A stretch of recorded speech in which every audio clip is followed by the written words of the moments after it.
નમસ્કાર, રાજકોટથી મોટી ખબર। ગોંડલના બિલિયાળા ગામના ખેડૂત વિમલ સોરઠિયા પર થયેલા હુમલાનો મામલો ગંભીર બન્યો છે। ટેકાના ભાવે મગફળી ખરીદી દરમિયાન નિયમ મુજબ 35 કિલો 800 ગ્રામ લેવાય છે, પરંતુ બિલિયાળી કેન્દ્ર પર 36 કિલો 200 ગ્રામ મગફળી લેવાઈ રહી હતી તેવો ખેડૂતનો આક્ષેપ છે। આ અનિયમિતતાનો વિડીયો બનાવતા ગામના સરપંચ લાલભાઈ અને તેમના સાથીઓએ માર માર્યો હોવાનો આરોપ। ખેડૂતના જણાવ્યા અનુસાર 10 થી 12 લોકોએ તેના અને તેમના કાકા પર હુમલો કર્યો। ગોંડલ પોલીસ અને સિવિલ હોસ્પિટલે ફરિયાદ ન સાંભળતા તેઓ રાજકોટ સિવિલ ખાતે સારવાર માટે પહોંચ્યા। હવે પીડિત ખેડૂતની માંગ છે કે દોષીઓ સામે કડક કાર્યવાહી થાય। વધુ સમાચાર માટે જોડાયેલા રહો આરપી ગુજરાત ન્યૂઝ રાજકોટ।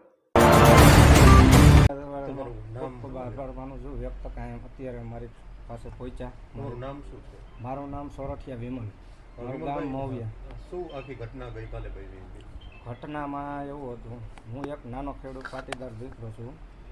હવે ત્યાં બિલિયાળા કેન્દ્રમાં મગફળી જોખાતી હતી અને મને ખેડૂતનો ફોન આવેલો કે 35 કિલો ને 800 ગ્રામ હોય તો એની જગ્યાએ 36 કિલો 200 ગ્રામ જેવું જોખાય છે।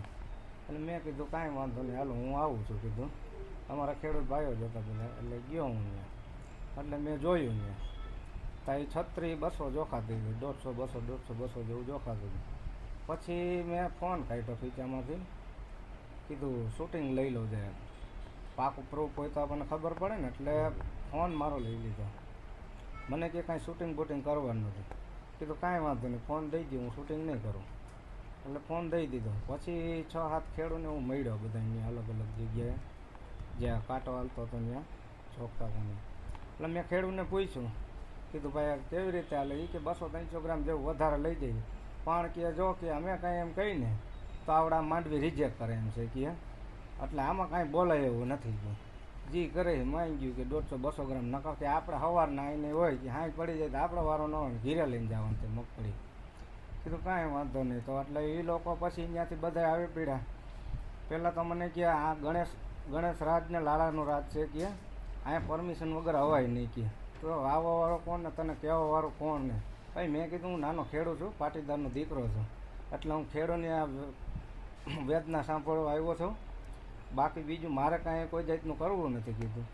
એટલે એમ કરીને પછી ઓલા લોકોને ખેડૂતને બધાને આવડા જે ગેંગ હતી આખી ગેંગે બધાને ખેડૂતને કહી દીધું કે તમારે કોઈ આવે અહીંયા તો કહી દેવાનું કે અમારે અહીં બરોબર જ હાલે છે। ખેડૂતને કહે તમારે કોઈને કાંઈ બીજું કંઈ નિવેદન નથી દેવાનું કે માંડવી વધારે લઈ જાય છે, શું છે, અમારે બરોબર હાલે છે કે અમને કાંઈ વાંધો નથી।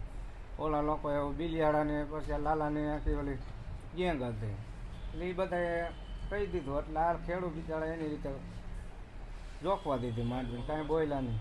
પછી થોડીક વાર થઈ એટલે બેન આવવાની હતી, એને ખબર હતી, ઓકે જાણ કરી દીધી। એટલે આવ્યા ત્યાં પાછા બધાને ખેડૂતને આપણે એ લોકો ભેગા થઈ ગયા ને ખેડૂતને કહી દીધું બેન આવે છે નકર જોખવાનું બંધ થાય કાંઈક થાય, એટલે તમારે કોઈએ કાંઈ બોલવા નથી, કહી દેવાનું કે અહીંયા જે હાલે એ અમારે બરાબર હાલે છે। એટલે કે નકર કે આ તમારું બધું બંધ થાય, માંડવી જોખાય નહીં કાંઈ નહીં। એટલે એમ થયું પછી મને લઈ ગયા એક બાજુ લઈ ગયા। એટલે મને કહે તું કોણ? મેં કીધું ભાઈ હું ખેડૂત છું કીધું। એ કાંઈ વાંધો નહીં કહે। પછી એ બધી ઘડીક ચર્ચા આવેલી। પછી બિલિયાળા કેન્દ્રનો ગેટની સામે એક બીજો ગેટ હતો, એટલે એ ગેટમાં મને લઈ ગયા। ગેટમાં લઈ ગયા, મારો અપહરણ જ કીધું ટૂંકમાં લઈ ગયા। એટલે પછી ત્યાં મને બેહાર્યો તેમાં બેન વયા ગયા, એને ખબર બેન વયા ગયા એટલે મને આમ લઈ ગયા, આમ જિગીસાબેન એને લઈ ગયા એટલે મને આમ અંદર બેહાડી દીધો, એને ખબર હતી બેન વયા ગયા।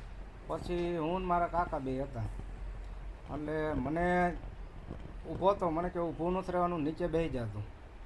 કીધું ભાઈ વાત તો મને કરવા દો કીધું, હું કાંઈ કીધું હકનું કહું છું વાત, બીજું હું કાંઈ બાંધવા નથી આવ્યો કીધું। એ કે તને કીધું ને બેસી જાય, એક ચડાવી દીધી મને એમ કરીને ઝાપટ, એટલે પાડી દીધો મને। પણ પાડી દીધો એટલે પાછળથી 4-5 જણા ચોંટી ગયા, આગળ 2-3 જણા 7-8 જણા હતા, મૈંડા જેમ આવે દેવા વારી કરવા, એટલે પાટા એટલા માર્યા પાછળ। પછી ઘડીક પાછું મને પૂછ્યું હવે કોઈ દી આવું કરવું છે કે? કીધું ભાઈ કરવાનું અમે આ કાંઈ કરવા નહોતા એવું, નકર કે આ જે રાજકુમાર જાટનું જેમ થયું ને તેમ તારું થઈ જાય, હાઈ જ નહીં તો થવા દે। આવું કોણે કીધું તમને? એ ન્યાય એવડે એ લોકો લાલોની હતા બધા એ હતા. તે પછી એક હરદેવભાઈ મયાત્રા હતા. તે પછી એક નાગરાજ કરીને હતો અને બીજા ઘણા હતા. એને એમ કહેતા હતા કે લાલા મારને, નાગરાજ મારને, હરદેવ મારને, એટલે મને ખબર કે આવડા છે. બાકી આમ હું એકને ઓળખતોય નહીં. એટલે આ બધા કોના માણસો કોના છે આ બધા? પોલીસમાં ગયા હતા, અમારું પણ કાંઈ સાંભળ્યું નહીં બહુ. પણ ગોંડલ સિવિલમાં ગયા હતા અમે. ત્યાં એક ઇન્જેક્શન મારીને એમને 3 કલાક રાખ્યા. એટલે કીધું ભાઈ આ દુખાવો બહુ થાય છે, પણ એ લોકોએ કંઈ એવો બધો જવાબ ન દીધો. એટલે અમારે રાતે અહીંયા આવવું પડ્યું અને અમારે પ્રાઇવેટ ગાડી લઈને આવ્યો. એમ્બ્યુલન્સની અડધી કલાક વાટ જોઈ. એમ્બ્યુલન્સનું આવ્યું. એની હિસાબે જ કામ કરે છે એવું છે? હા, એના હિસાબે જ કામ કરે. અને મને જો કાંઈ પણ એવું થાય, સરકાર કાંઈ જો ન સાંભળે અને આ લોકો પોલીસ કાંઈ પણ મારા ઘેરે કાંઈ ધાપ ધમકી આપે, મારી નાખવાની ધમકી આવશે મને, તો એનું જવાબદાર ગોંડલ પોલીસ થાય. અને મારું કેવું ગણેશ એમ ગોંડલ ઉપર તમે આક્ષેપ કરો તો એનો શું રોલ હતો આમાં? એનું તો એ લોકોએ એમ કીધું કે આ ગણેશ રાજ ને લાલા રાજ છે, એટલે અહીંયા કોઈ કઈ મેટરમાં પડવા નથી, સાનમુનું બેહવાનું છે. ગણેશના માણસો હતા બધા? માણસો બધા એના જ હોય. કારણ કે એ મીડિયામાં કહે છે કે ભાઈ આ અમારા ગણેશ રાજ છે કે, એટલે કોઈ કાંઈ તમારે કાંઈ દખલગીરી નથી કરવાની. તમારી શું માંગણી શું છે? મારી માંગણી એવી હતી કે આ જે ખેડૂત માંડવી વધારે લઈ જતા ને, એ હું કહેવા ગયો તો કે ભાઈ તમે આ સરકાર તરફથી 35 કિલો ને 800 ગ્રામ લેવાનું થાય છે, તો એની જગ્યાએ તમે કીધું 36 કિલો ને 200 ગ્રામ શું કરવાનું લ્યો? બસ મારે એટલું કહેવાનું હતું. તમે જે કાયદેસર આ લે એ અકાલો ને. હવે તમારી માંગ શું છે? શું થવું જોઈએ? મારી માંગ છે આની ઉપર કાયદેસરની કાર્યવાહી થવી જોઈએ. પોલીસે ફરિયાદ લઈ લીધી છે? પોલીસે ફરિયાદ લીધી નથી. હજુ નથી લીધી? નથી. આવી નથી પોલીસ તમારી કાંઈ નિવેદન લેવા? નિવેદન લેવા આવી હતી, બધું આવી હતી, પણ ફરિયાદ દાખલ નથી કરતા કાંઈ. ઓકે.